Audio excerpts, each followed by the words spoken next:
হাত থেকে তুলে নিয়ে যাওয়া হয়।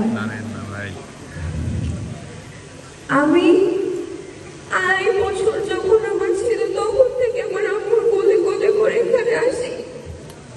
এখন আমি বড় হয়ে গেলাম এখানে আসতে আসতে।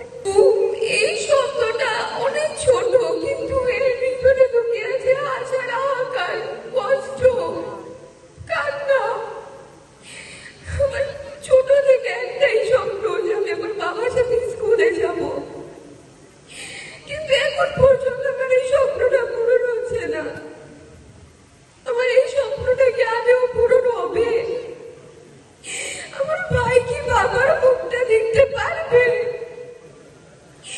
এই স্বাধীন দেশে কি আমাদের বিচার হবে? আমাদের বাবাদের কোথায়? আমাদের বাবাদের কেন গুম করা হয়েছিল? গুম কমিশন বলে ধরে নিন ওরা মৃত। কেন? এটা কি হাতের অঙ্ক যে আমরা ধরে নেব আমাদের বাবার আর নেই? একটা দল করা কোনো অপরাধ না, দল সবাই করে। এর জন্য এটা কেমন বিচারে বাংলাদেশে?